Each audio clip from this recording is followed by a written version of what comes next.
Lauren Sesselmann. Welcome to Out of the Spotlight. Hi, everybody. Thanks for having me. I'm excited to be here. I was brainstorming this morning trying to figure out when was the last time we saw each other. And don't know if I'm right or wrong, but I think it was Maxim Red Carpet Super Bowl. I think it was. Wow. Oh my gosh. Those were the good old days, right? And now I'm like working 3,000 jobs and can't leave the house. It's fine. My friends are like, come on, Lauren, come meet us out for the game tonight because there's an Angel City game tonight. And I'm like, you guys, I'm swamped. I'll have to watch on TV, but I love you. Aw, I love it. No, you are killing it. And yeah, that was such a fun time. I remember before the Maxim Red Carpet event, we played in Alyssa Milano's football game, the charity football game. And we crushed it, didn't we? We absolutely did. I mean, our team won. Yeah, we won. We got the MVPs on our team. That was fun. I was like, when are they going to call me back for this? Because I'm like so ready. Right? Alyssa Milano, invite us, please. Yeah, the Super Bowl was here. And I was like, where was my invite after that stellar? I was like, that game. Stellar. Yeah, we were stellar. That was fun though. But I'm hoping a lot more fun events like that will happen, and hopefully I'll get to see you again. I know. And it was for a good cause. I mean, and who doesn't want to be on Alyssa Milano's team? So I know. I love her stuff. So good. Well, I honestly consider you one of my favorite people. And thank you. I'm so excited to just chat with you about your career and just life and everything, because you are doing so much. You're a busy gal. That's just so nice to hear when people say that about you. So I appreciate that. And ditto, girl, ditto. Well, I always like to start it with going back in time. So Where are you from? Where did you grow up? Yeah, so I am originally from Green Bay, Wisconsin, and grew up there. And a lot of people don't know that about me because obviously I played for Canada. So I played for Canada through my father. He's from Newfoundland, grew up there. So I always say Wisconsin and Canada, we're pretty much the same thing. We all say we eat a lot of cheese, like that poutine, But yeah, so I grew up in Green Bay, and I miss it. I really do. And now I'm in LA. So I miss the small town life. I mean, LA is amazing. Can't beat the weather. I don't miss the snow, but I miss being so close to my family. So yeah. And are they still there? They actually just moved to Michigan because both sides of the family, they're originally from Michigan, and my parents wanted to kind of like retire around the 800,000 million Sesselmanns that are in Michigan. So we're the only family that had lived in Wisconsin, but my brothers and his family and their families are still in Milwaukee. So I kind of get to travel. That's awesome. And yes, Michigan. So it's nice. That's a good little change from LA, I'm sure. And are you loving it? Are you liking it? How are you feeling about it? I do. LA? I think that this is an interesting place because when I initially was like, what am I going to do after I'm done playing? I thought I could play forever, but that's not the reality. We all think we can play forever. I wish I was still playing today. I said that to my dad. I was like, man, I wish things could just be easier and I could just still be playing. And, I was like, a lot of athletes came out here to do a lot of TV stuff. And so I was like, you know what? I'm just going to go try it and see what happens. I've always loved LA when I came out here to visit. And I think being in the TV/soccer space is really great here because I think there's such a great community in both regards. And so I've made some really great friends. And I think what I love most about LA is that everyone is so focused on wellness. So for someone like me, where I'm a little old and retired from playing, I have people like, let's go do this, Sess, let's go for a hike, let's go. So it holds me accountable, and I'm eating my greens instead of my cupcakes, which I love dearly. I still have cupcakes here and there. I ordered some, of course, night, but balance. Yeah, I love to have the balance, but I've created a really great friend group out here, and I've been immersed in some really great projects, and some even more great projects are falling into my lap. So I'm very blessed, and I'm still figuring things out like we all are, but I think as of right now, I've been very happy with my decision being out here. I would like to have a family at some point. I'm not really sure if LA is a place for that, but Yeah, we'll figure that out when that moment comes. But time's dwindling. So come on, boys. Come on, boys, where y'all at? Yeah, where you at? I mean, I still don't get it, but I'm like, I wish I had a single brother. I only have one brother. He's married. But if I did, I'd be like, hello, let me like play Yeah, matchmaker. like What the I heck? would appreciate that because let me tell you, there's some slim pickings out here. Just kidding to all you men. I just feel like social media has kind of changed society in that way of thinking. I'm still living in like, my parents have been married 43 years. I'm still living in that Midwest old school mindset and no one else is. So, yeah. I'm with you. And it's so funny. I interviewed Cheryl Burke, who Mhm. was on Dancing with the Stars, Yep. and she just retired. And yeah, she recently got a divorce. She's been very open about it. I know. I saw all of that. Love her. You saw that. I know, so tough. But I love that she's sharing. And she mentioned how she hasn't joined a dating app and she refuses to. And I'm like, hey, I understand I completely. think they're a waste of time. I know a lot of people that have actually met people on there, and I think that's incredible. But I've tried it, and Mm-mm. it's just too surface level for me. And nobody wants to ask people on dates anymore. And I'm like, Yeah.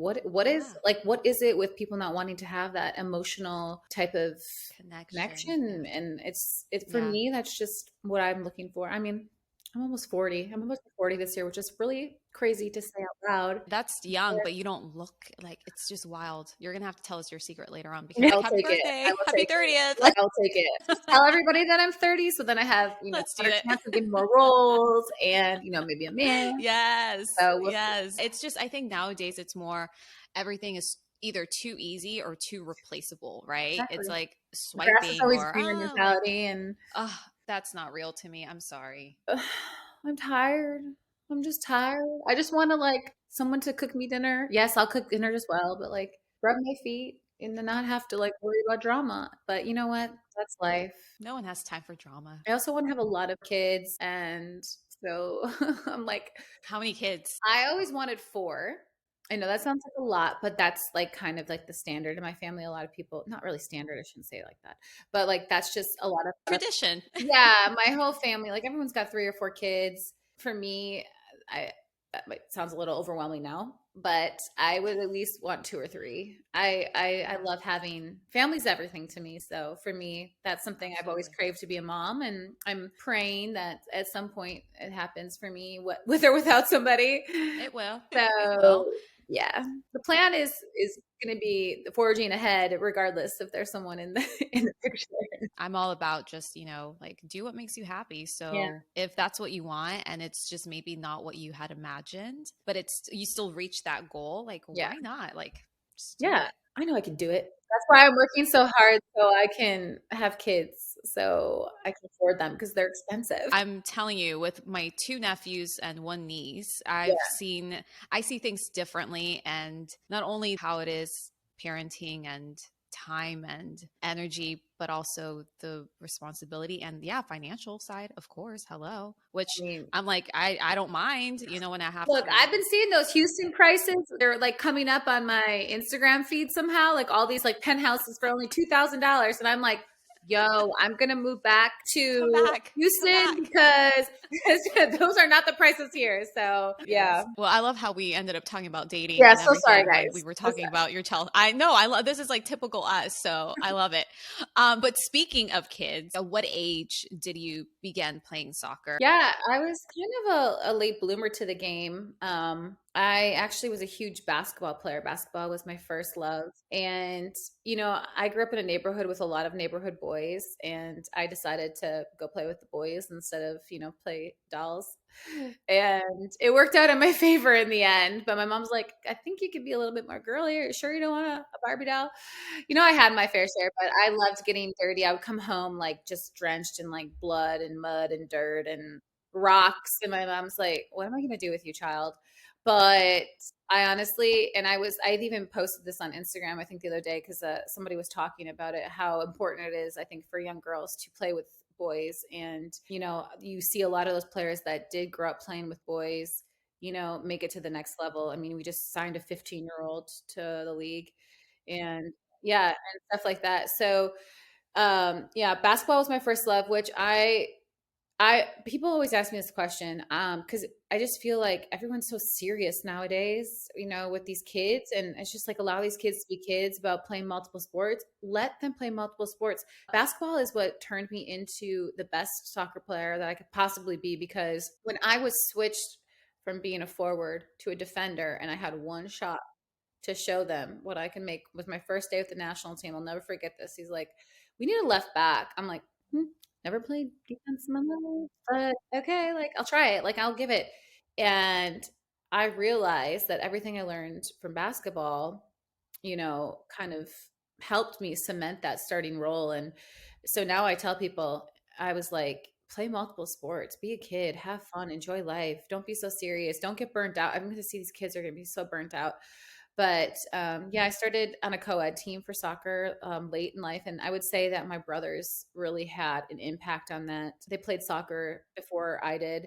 And I would always just go play with them. And then I was like, okay, I think I'm going to try this. And my mom's like, all right, I signed you up. And I'll never forget this. We still talk about this to this day. I was just back home from my Purdue stuff. And I was talking, my mom's like, remember when you didn't want to play soccer and then you sat on the bench crying most of practice, and then you got off the bench and slide tackled a boy and scored a goal. I picked you up and you were like, this is my sport. This is my sport. From then on, my mom, she's like, bless her heart. She's like, from then on, soccer was my favorite thing in the entire world. I watched it all the time. How old were you at this point? 12. So I started pretty late. Like now we have 14, 15-year-olds getting signed. So imagine, wow, like, it's insane to me to think these youngsters getting signed to the pro level at this age is very crazy and exciting at the same time. Soccer has brought me so many amazing, amazing things in life. And, I always played 2 years up, played with the boys. And then my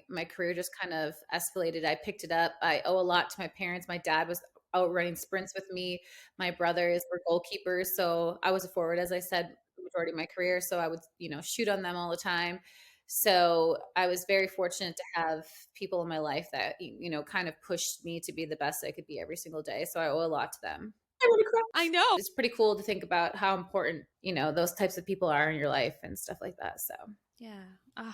You're gonna make me cry. Stop no, Stop it. Sorry. That's what I love about these interviews that I get to do is, we get to see and hear more about the background story, because it's not just like, boom, I'm here, I made it, and, I'm scoring. There's a lot more. I do want to stay off of that, because I think when our generation was coming up, the work ethic was bar none. It was incredible. And to see now I think it's a good thing. Let me preface this. I think it's a good thing, the NILs and all those things. I think it's great.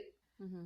But I also see a decrease in players really putting the effort in. I'm not saying all players. There are players that are working their butts off, but I'm seeing some that feel a little bit more entitled to certain things. And I would like that mentality kind of shift back to what it was when our generation. Things aren't going to be handed to you. You need to work hard, and the hard work will get rewarded. And I think a big thing too is, like, I would watch soccer like crazy, like all the time. And then I see this new generation, I'll say something, I'm still playing, I like to still get out there and playing semi-pro, and see these people that would love to, elevate their careers to the next level.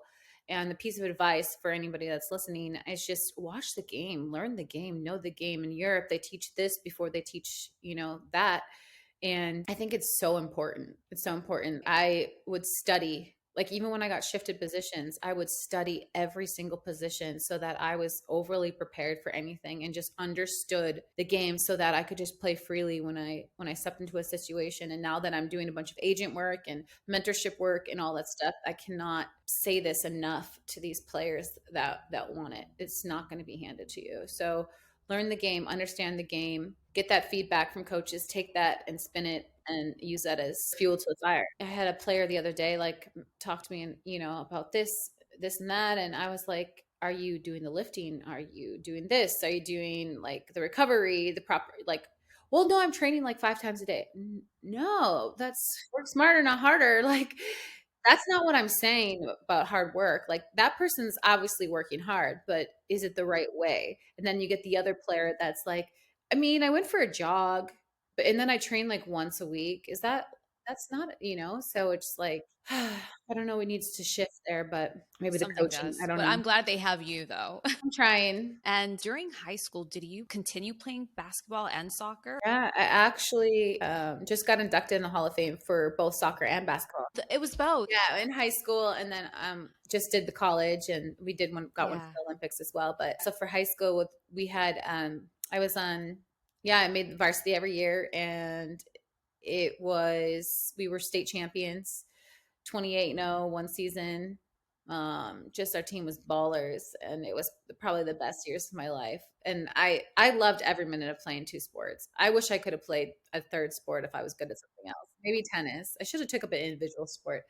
Um, but the friends I made along the way, the friends I still have today, I think it's taught me so much. It kept me out of a lot of trouble. Because let me tell you, there's a lot of trouble you can get in Green Bay, Wisconsin. And, I think I knew at a young age what I wanted to accomplish. I think everyone around me thought I was crazy. I think my parents were just like, okay, whatever you say, hon, we love you. And then like you have all these external people being like, what? Like, it's not going to happen for you. Sorry. And they're like, yeah, it is. Yeah, I promise. And then I watch the 99ers and I'm like, yeah, I'm going to do this. And maybe I'm going to go pro in basketball. Maybe I'm going to play both at Purdue. Maybe I'm going to do this. And I originally wanted to go pro for basketball. And then I realized there wasn't a lot of opportunity, and I'm 5'8", but like, let's be honest, the reality is you gotta be a little bit taller. But I think soccer just kind of took over, and I think I was a little bit better at it. And so I was kind of like, okay, let's go for a scholarship. And then, yeah. Oh, I love it. That was my next question. How did you end up choosing soccer over basketball? Obviously, you went to Purdue and, you killed it there. It was a hard decision, but I sat down with like my dad. Don't tell my mom. My mom wanted me at my Hall of Fame speech to say that I got my athletic ability from her. So shout out Debbie, but I did not. So my dad was the athlete in the family, and so he gave me some great advice. He played basketball, everything, and I was just doing a lot more soccer and immersing myself in that kind of community and culture a little bit more. And then I realized that I was probably going to go further in it if I wanted to play in the Olympics. And I had high goals for myself. So, But how important is that? I mean, think about it. Like all those goals you had and you just dreaming of these Olympics and World Cup. I think it's so important to have a vision board and to have these goals and the things that, we always have a lot of dreams when we're that age. And, I made sure that I was like, no, this is what I'm doing and there's nothing else I'm going to do. A switch kind of just went off on me when I realized that I had the talent and the work ethic to achieve them. And then I started playing on a team that was one of the best teams in the state. And it's crazy. The whole college process was kind of weird because I had a lot of colleges be like, we don't really recruit within Wisconsin because we don't think there's any talent there. And then I'm like, what are you talking about? Like, our team is so good. Yeah. So many coaches told me that. And then once they saw me play at some random tournament, they started calling me more. But I'd already committed to Purdue. So I met Coach Claudia, the Purdue coach at the time, at ODP camp. And so that's when I immediately knew, I'm like, I need to go check a official visit out. And I loved it. And it was the best experience ever. And our team was amazing. And I learned so much. Coach Claudia was one of the best coaches I ever had. He just made you feel like you could achieve anything. And he was always so positive, but also very like hard on us, which helped me further in the pros and stuff like that and help prepare myself for that. And then Purdue is just such a cool place. It's just such a beautiful campus. And I'm so glad that happened to me. And then when we would play the teams that told me I wasn't good enough, or we don't recruit within Wisconsin, we would beat them, and I was You're like, watch me now. So they would be like, yeah, I messed that one up. And I was like, look, there's so much talent in this state. You can't just do that. Not every talent comes from Texas or California or Maryland. It's the landscape needs to change. The way of thinking needs to change in the US. I mean, I know everyone in the soccer community says that. So slowly but surely. Do you think it's still like that? 100%. And also it's just so male dominated, which there's nothing wrong with that. It's just, I mean, yeah, there is something wrong with that. But like, I even went to a coaches convention like in January, and I barely saw any women. And I was just like, wow. I've had some great female coaches, and I've had some even greater male coaches, and I'm not saying anything. And there's also been a rise in the women's game and like little girls that have started playing and stuff. um, I would just like to continue to see more female influence, and I know that that's slowly happening. So Yeah. And speaking of that, after college, you joined the league, but at the time it was the WPS, which folded. what happened was like Mia Hamm's era, which was the WUSA, folded right when I was coming out of college. So there was like no opportunities except for if you were going to go overseas. But look, nobody prepared me for anything. I didn't have a mentor. I didn't know how to get an agent. I didn't know what to do with myself. So I got a job at IBM and started the corporate world and then played semi-pro on the side. Realized the corporate world, I met amazing people. It was great, make great money. Bored out of my mind.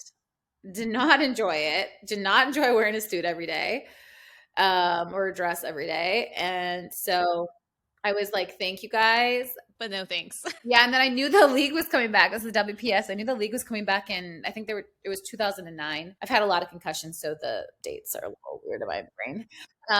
And so I worked for them for about a year and a half, played semi-pro, and then I remember going to my dad. I was like, so Dad, we need to have a conversation. He's like, oh my gosh, here we go. He knew I'd been playing and he knew that there was rumblings of a new league coming. I was like, look, thank you so much for supporting me, but I just got to let you know. I mean, I was supporting myself. I was making money, but supporting me just as a father. But I'm going to go from making a lot of money to no money. How do we feel about that? But Dad, just bear with me. Like, Mom and Dad, bear with me. Like, I'm telling you, it's going to all work out. You're going to be so proud of me. They're like, this is the worst decision, but we support you. And lo and behold, there was a combine at the time. We don't do combines anymore.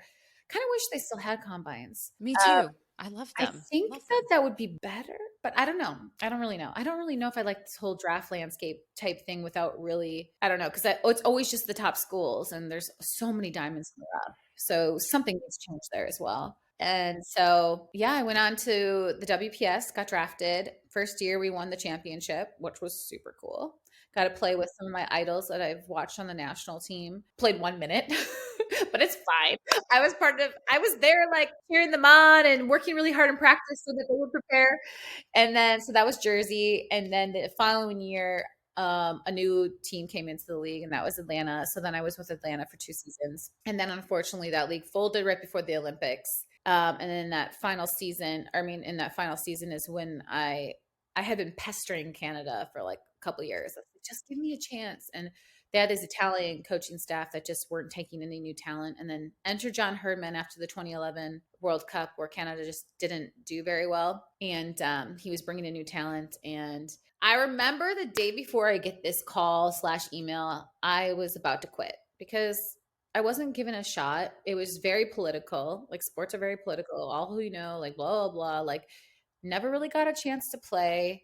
Started playing a little bit when Carly Lloyd's coach, James Gonzalez, came in, but was told anything you could possibly say to someone to like make them feel like crap is what the coach previously said to me. He's like, you can't do this, this, this, and this. I'm like, okay, but what am I good at? He's like, actually, you're not really good at anything. So that just like, it hits you because you're like, okay, well, I just had 6 records at Purdue. I have to be good at something. I have to bring something to the table. I mean, I'm working my butt off, but like, I don't know what you want from me. I need some constructive criticism. And I was crying my eyes. I'm like, Dad, I think I'm done. I tried it for 3 years, whatever. Then literally the next day I get the email, hey, we're going to bring you into national team camp. And I was like, Yes. Okay. I was like, okay. So I worked my butt off. I trained like crazy, studied. You know, I grew up watching Canada and the US anyways. And, you know, I knew I was like, I'm going to see Christine Sinclair. I always tell to this day when I first met her, I was like, you probably thought I was crazy, but I was like in awe of you, even though we're the same age. I was just so in awe of this person that I've looked up to for so many years. And then I remember the first day I'm here and like everyone knew each other because I grew up in the system together. And I'm like, cool, nobody likes me. I have no friends. And then Desiree Scott, the best person ever, became my friend. And but coach was like, look, we got a lot of forwards. What else are you good at? I was like, I really don't know, but I'm a lefty.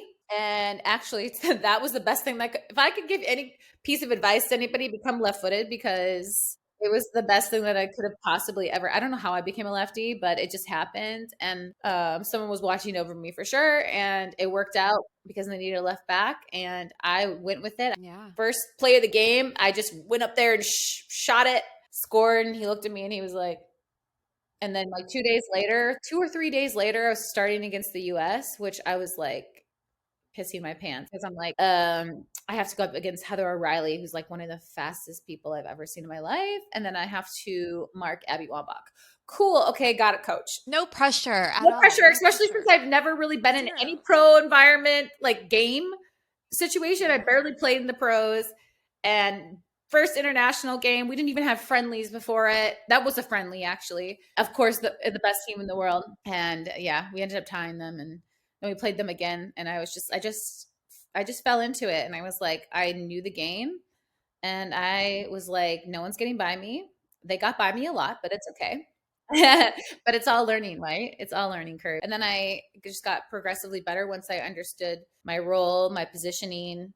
I mean, outside back is a very hard position to play if you've never played it because you mess up, like you mess everybody up. So I studied a lot and I had a phenomenal support system. Like our team camaraderie was incredible. John Herdman, incredible coach, makes you believe in yourself, told me I could be the best defender in the world. And it makes you believe it. And we went on to win a gold medal like a month later at the Pan American Games. And so it was insane how he just completely turned the program and that team around. And then we won the bronze medal in the Olympics. And then, we went to the World Cup and then they won bronze again and then gold recently. So the program just kind of exploded and I'm just so proud of every single player and to have been a part of history. I mean, we were inducted into the Hall of Fame because of our Olympics. And so for us, it's just so cool to have been a piece of it all. I mean, the Olympics, that's huge, right? I still pinch myself every day that it's like, you went to the Olympics? Yes. And the World Cup? We've talked about everything. Mhm. And I mean, obviously, we've talked about Olympics in the past, but I mean, that's huge, Sess. It's humongous. So, what was that experience like for you? Like, what do you remember from the 2012 Olympics? Everything. I don't remember a lot of things because of my concussions, but I do remember the Olympics and how you see Usain Bolt like walking by. What's up? And I'm like, hey, you're awesome. You see every single athlete, like when you're in the Olympic Village, that you like, because I watch all sports. I thrive off of like watching others succeed and like seeing the talent and like that it takes to get to all those people that were in that room. Like, I know what it took to get there. And it's just, you have such an appreciation for it. And you like look around and you're just like, whoa, like this is insane. The feeling, and only 18 players make the roster. So to think that all those people have told you sucked and you're like, oh, I don't suck now. No, I'm just kidding. But you know what I mean? It's kind of You're like, allowed to say that. who's the one that's laughing now? And but to have my family there, London is obviously like amazing. I was playing pool with Neymar and Marcelo, like they were in our hotel, like shooting the shit with them before they became like, they're exploded, and yeah, before they became them. And I still have pictures. It's hilarious. It's just crazy. And that game versus the US in the semifinals, which we should have advanced to the gold medal match, but we won't talk about that. And the refs never allowed to ref again. It's just surreal, right? And that's also when it was kind of crazy how it all happened too. Like then switching from outside back to center back and never playing that position and all these injuries that happened. And we were just such a tight knit group, and John and the rest of the coaching staff and everyone else that was part of the staff that was involved that got us there was, I mean, it's like family. They really made it feel like family. Yeah. And now you see all these like countries like imploding, like France and all. It just makes me so sad. I mean, even Canada's struggling right now, but they have a great coaching staff. It's not the coaching staff, but just seeing that camaraderie is pretty special. So I agree. And I mean, you've been part of so many big moments, and especially, for Canada. I mean, there's also the World Cup 2015, and Yeah. there were highs, there were lows, just like in any other type Mm-hmm. of game environment. But what did you take away from that experience? Just in general, I think I learned so much about myself because, I was kind of, especially during the World Cup when I fell and, coming back from my ACL injury and just really being put through the ringer, like emotionally, mentally, physically, slash the people on social media, slash people, you just wanted to tear you to shreds. It's just like the belief in yourself.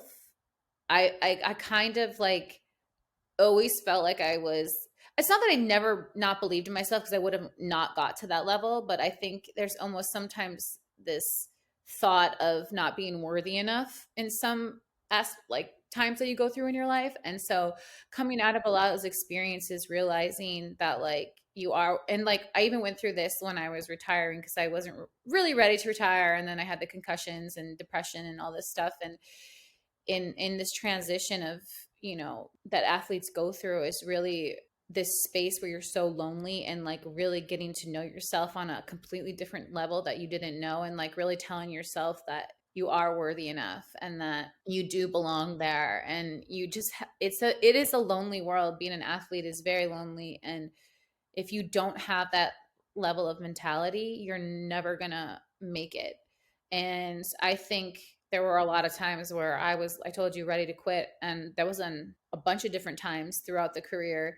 And then I realized that like you work so hard to get there, and it's like you just realize how strong you are.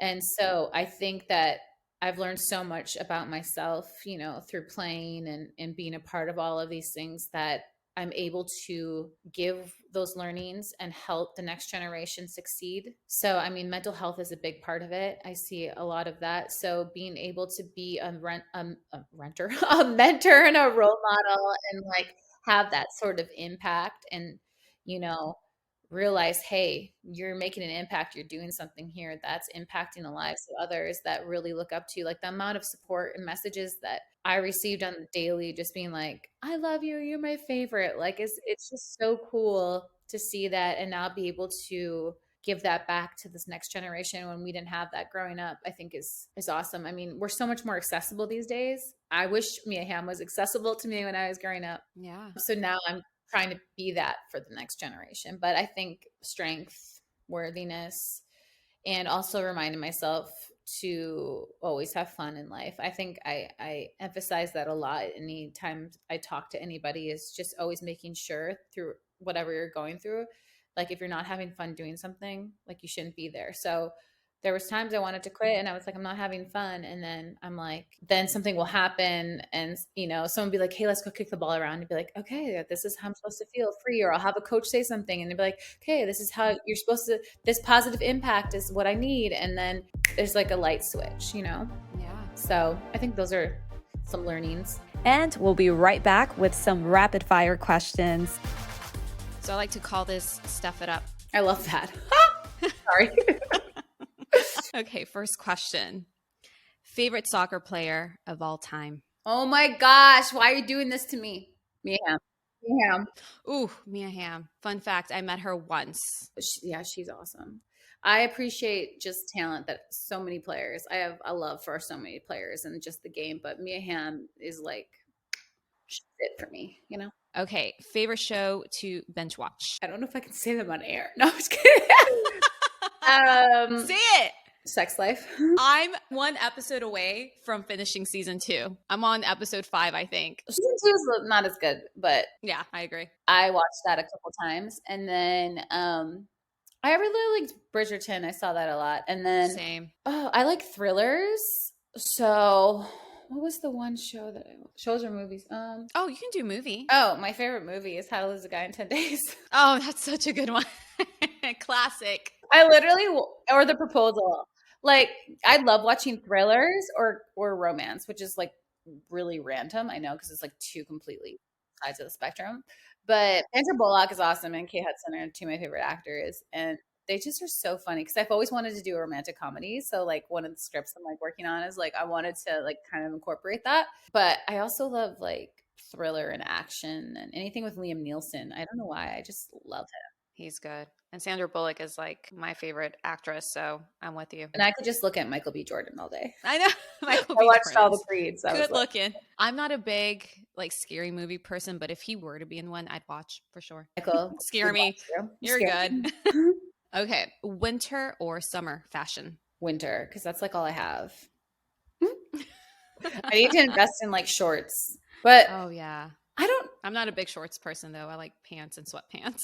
I don't like shorts either. Me too. I always people are like, Lauren, you're in a full sweat outfit and it's 100 degrees out. I'm like, yeah, but like I'm cool. Like, that's, I've been criticized so many I'm times. so Like, glad. it's And so you live hot in Houston, and that's even worse. Thank you. They're like, aren't you? I'm like, no, I prefer my jeans or sweats or I don't like like shorts. I don't don't like like wearing them shorts. for soccer. I don't know what it is, but Wow. You're the only other person I've ever heard say this. I thought it was just me. I honestly think yeah, nobody would pick winter, but I love Yeah. like jackets and sweatpants and hoodies and yeah.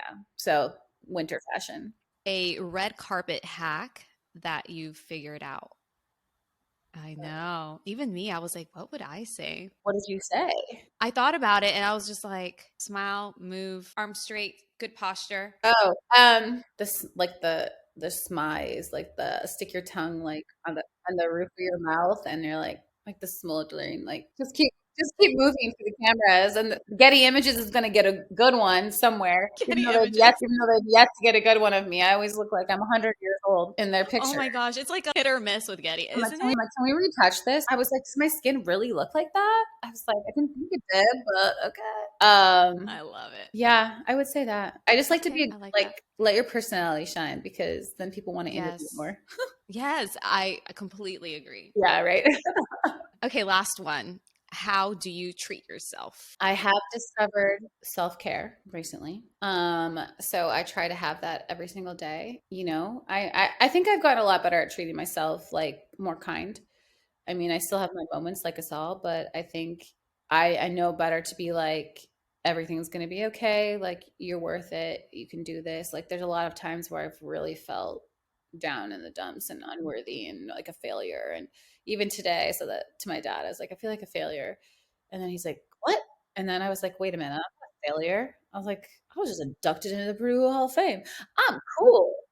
You know, I got so much going for me right now. Yeah, all these things. And then, but I mean, I think we can all always do better in that department. But I have been better at the making sure I get self-care because it always just makes me feel better. Like if it's a massage or doing my skincare routine, which is, I know it's really funny, but I have like a very laundry list of things that I've been doing every day. And that's kind of like I'm trying to gua sha. Give me the gua sha. You are so funny. I love it. I'll ask you one more just because we mentioned it, but Purdue Hall of Fame induction. What was your favorite part? I think I was surprised at how many family members wanted to come. Like my whole entire like extended family was like, this is the coolest thing ever. We're going to be there. And I was like, okay.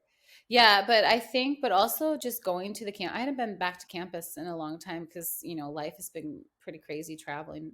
And it's just cool to see how much it's grown and how much they've invested into the female side of sports and things and the things that they're doing with the program and putting money behind it. And these athletes are thriving, you know, and our basketball team is phenomenal. Like, oh my gosh. So just to see how much it's grown, and they're just such kind people there. It's cool. Like I didn't think, you know, it's like you think like, okay, you had a great career there, cool. Like, is anybody gonna remember you? And then I got there and I was treated like royalty. And they're like, oh my gosh, we've looked up to you for so long, John Purdue Club, players, like the whole team. I didn't think I was gonna get that kind of like reaction. I thought I was like, okay, cool, you were here, you did it, whatever. But also to be in presence of greatness, like the other athletes that I was getting inducted in with, like they're a lot older than me, but they were just like people that like I knew who they were and like looked up to them, like NBA, WNBA legends. And then one of my good friends, Stu Schwagert, he played in the NFL for many years, and he was my good friend back at Purdue, and we just like reconnected. So it was good just to see familiar faces. And, he went through a lot with concussions. And so for me, finding somebody that I can really talk to, and we've been checking in on each other, I think has been cool. So to reconnect with people, but also just to like be like, wow, like I'm in the freaking Hall of Fame. It's like usually people don't get that till later in life, or there hasn't been a lot of soccer players, a lot of football, basketball. So to be looked at as one of the greats, I guess, I don't know if you feel that, is like pretty weird to like say out loud because some days I don't feel that way, but it's insane that people look at you that way. You've been through so much in your career and you've kept going. I mean, so many no's, so many little setbacks, but you've kept it moving. And also even post, soccer, Mm-hmm. after Trying. your retirement, which is so weird because I It mean, is it weird doesn't to feel say. like you did and you're still so active within the soccer community. And I love that because I mean, we've seen the league grow with, NWSL, which by the way, yes, you ended up joining the Houston Dash like back in Kansas, 2014, yeah. which is where we Mhm. met. And it was so cool to be part of history from a brand new women's soccer team in Yeah. Houston and seeing all these kids just looking up to all of you. And for me, I was the reporter. So it was so cool to be part of that. Yeah. You've always been so accessible. And you touched on mental health, which I Mhm. know you're a huge advocate and you've been so open. And I love that people are talking more about it nowadays because that's another thing I feel we really didn't have No. years ago is just like the freedom to talk about mental health. How do you take care of your mental health during, the ups and downs? First of all, I will say this, I'm like really appreciative that more people are talking about it like we just said. I've lost a lot of friends to suicide. I had my own situation with that almost happened when I was going to a very dark place, and being able to openly talk about that more has helped me in my healing process, but also has been able to save a lot of other people, which I'm very grateful for. And it's not easy sometimes, right? You can say all these things and you think it's going to make it all okay, but it's not sometimes, so I think first and foremost is being able to feel safe enough to talk about things, which I'm very grateful for a lot of the voices that have been coming out, and sharing their stories, because I think it helps a lot of people.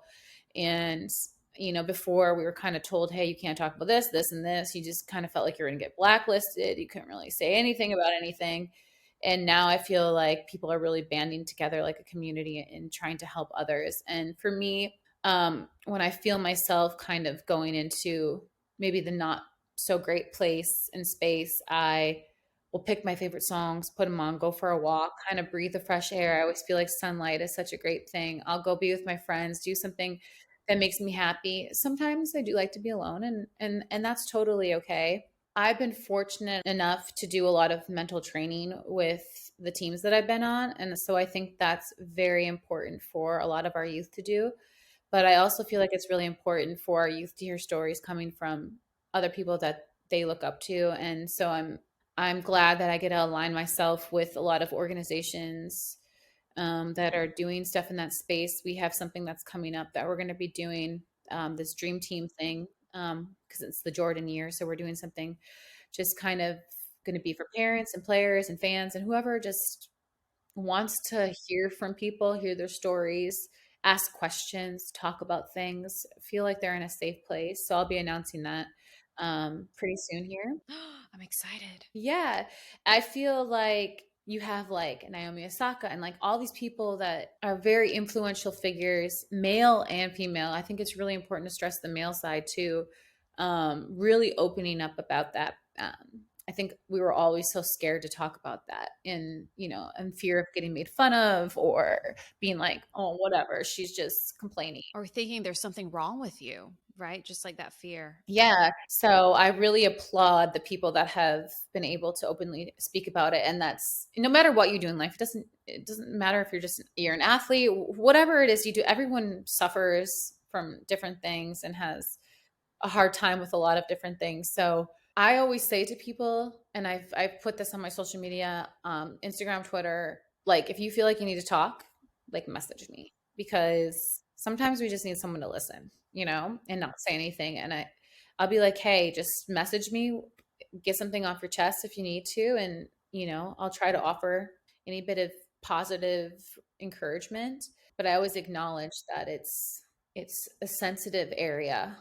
And I think some people attack others, and that's why people not being very sensitive about it, and that's why it's so hard for people to talk about it. So anybody that's listening to this, someone wants to hear you, someone wants you to be here, you're loved. And you know what, if you need anything, Steph and I are very accessible. Absolutely. We are. And I'll make you laugh. Like, I'm a goofball, so if you Oh, she need me will. to like dance or like tell you a funny joke, I got you. But I think it's just finding what works for you. I like candles, and kind of sometimes I just sit in the dark and light candles, and it helps me. And watch a movie, like, and just do nothing, like put everything away and just do nothing, because it kind of helps me recenter. And or I just go and box because I like to hit things. Oh I my feel gosh, bored. why did I not know that? I do too. I love Yes, it. so or go to the sauna. I don't know. I have a Yeah. bunch of different ways, but I have a great support system here where we're very open books, which I think is really important. And, I think first and foremost too is to not be afraid to like talk to, if you don't feel like you can talk to your parents, which I feel like they should be the number one people, but if you feel like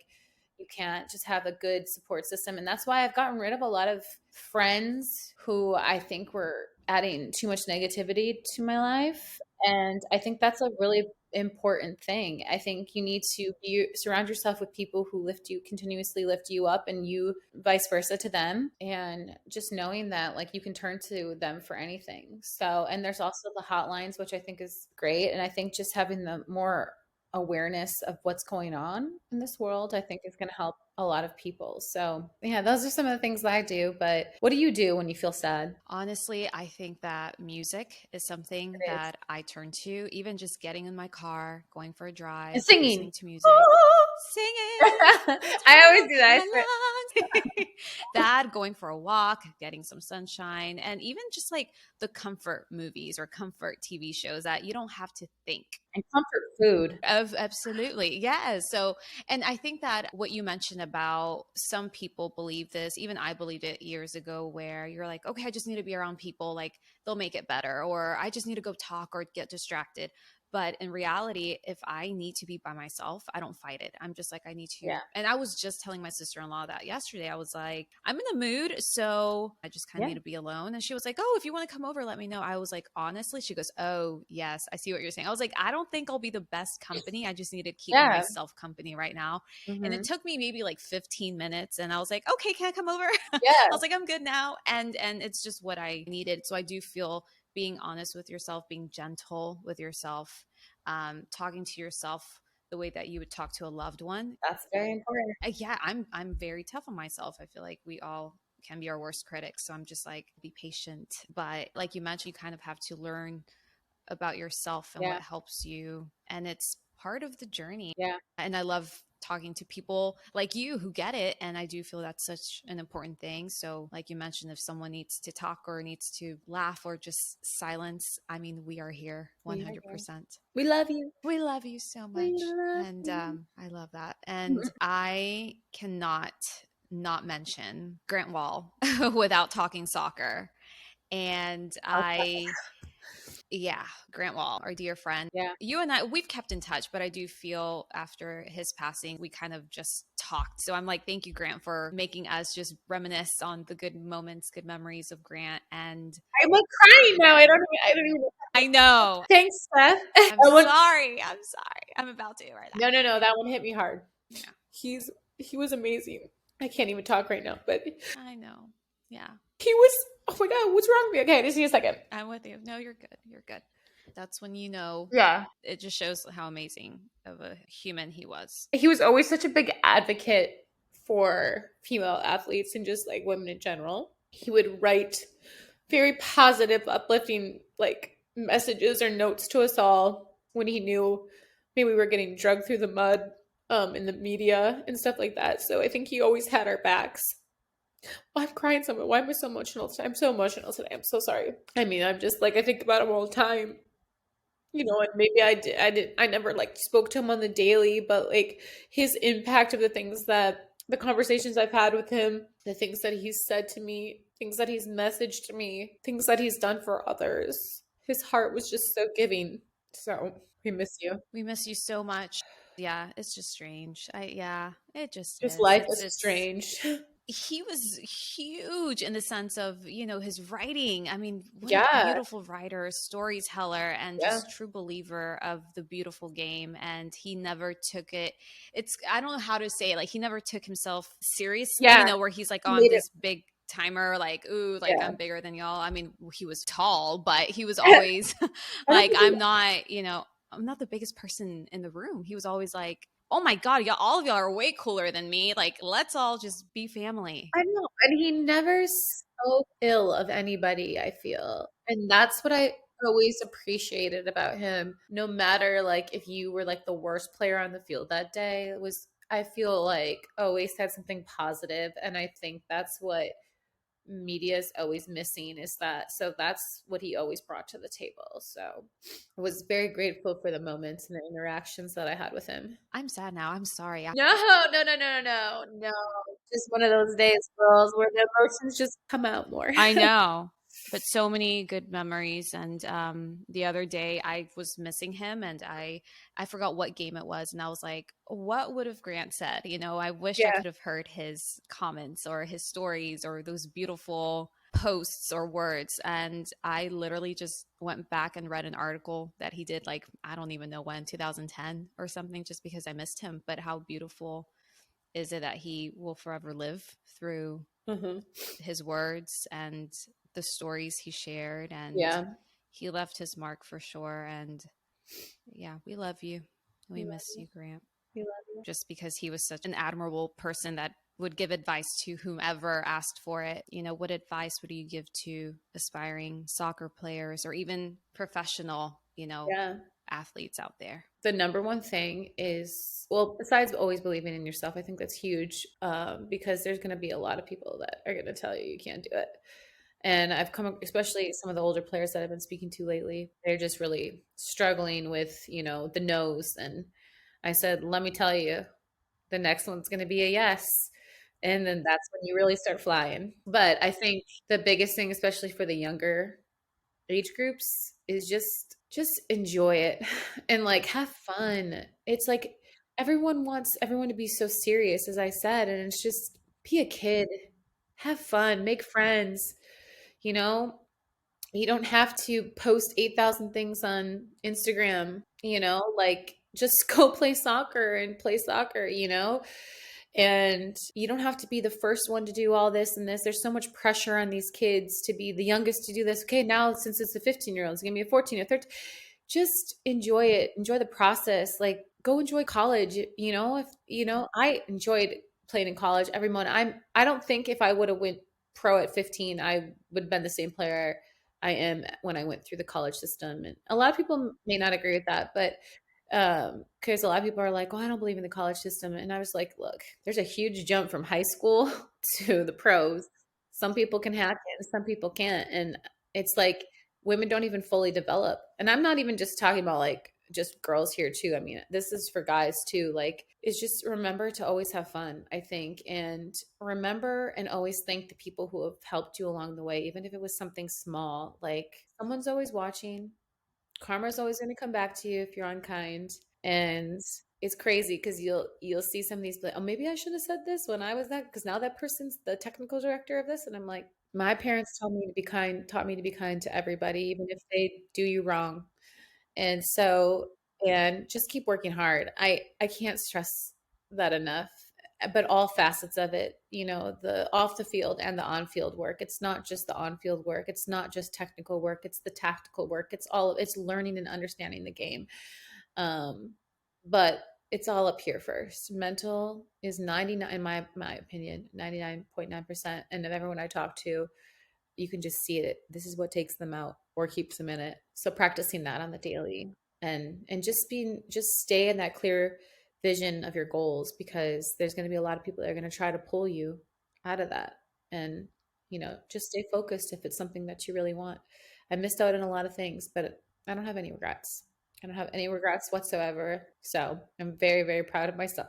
And that's another thing. You should always tell yourself how proud of you are. I don't think we do that enough. So I would say those are my things. I'm like, if y'all are going to listen to someone about this, listen to Lauren. Yeah, exactly. Listen to me. And you can apply that in anything that you do too, which I love. Yeah. Speaking of anything that you do, I know you've been doing a lot of TV and obviously Yeah. podcasting, hosting. Yeah, how are you liking all of this TV world? There's a lot of things that I've never thought I'd be doing. And, what's great about the sports space is you network a lot and you get to meet a lot of amazing people. And then amazing people come to you with amazing projects. And you're going to be seeing my face on the big screen a lot more. Maybe doing a few more movies and TV shows coming up. I'm also pitching some of my own projects, and I'm also just starting my own company. I haven't announced it yet, so I won't say it, but it's something that sports fans will love, especially the soccer community. And it's something that is a need. And especially with the Women's World Cup, hint, hint is coming up. So there'll be something fun coming up for that. Wait, can you give us a hint? Is it something we can wear? Maybe. Oh, yeah, okay. Yeah, Okay. Okay. maybe. We'll chat I after think this. you're I think you're pretty hot right there. I think you're pretty hot on it right there. But it's something I've wanted to do for like 10 plus years that I saw a need ever since I was in the Olympics and stuff like that. So, and then just doing the mentorship and the agent work and, just helping people live out their dreams is the number one thing on my list that I absolutely, the other stuff is just passion, fun projects that I get to be a part of. But the number one thing is helping this next generation just succeed. And I on the daily talk to coaches, players, clubs, seeing what I could bring to the table. I'm going to be doing a lot more camps, and I just like being around the sport. It makes me happy. So in any capacity, whether that's on film, on the field, whatever it may be, or being an agent, those are my passions. So yeah, I'm excited to see what the future holds. I'm kind of going through some changes and trying to see where I really fit in some things, and I think I'm finally finding myself. It took a little bit, but as we talk about, the transition is not that easy. And yeah, so I'm excited for what is to come because I have a lot of ideas. So we're working hard. And I Thank love you. just your honesty because, I mean, from in any aspect, I mean, change, right?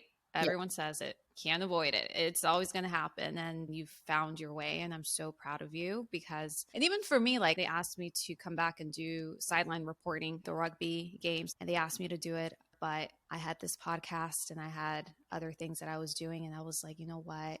It's going to hurt me, but I have to say no. And Yep. it's not because I didn't want to, but it's because I just knew I needed to challenge myself in other areas. And I went to my first game of the season and it was so freaking weird to be sitting there and not doing anything. Like Yeah.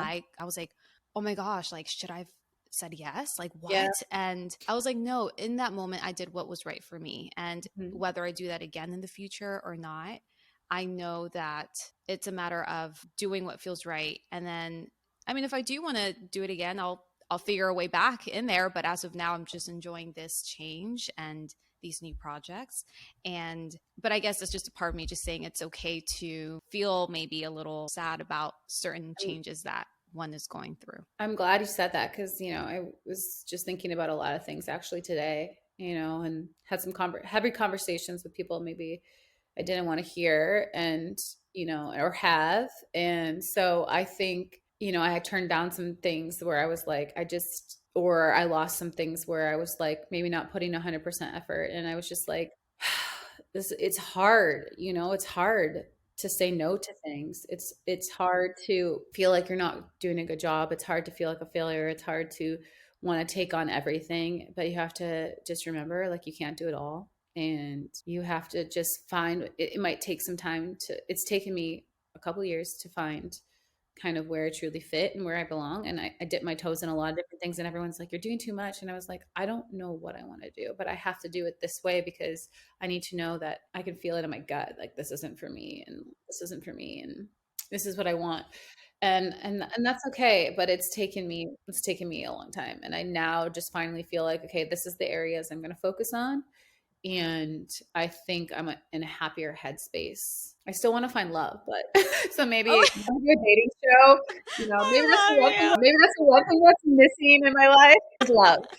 So I love it. Last but not least, I saw your announcement. TST 7v7.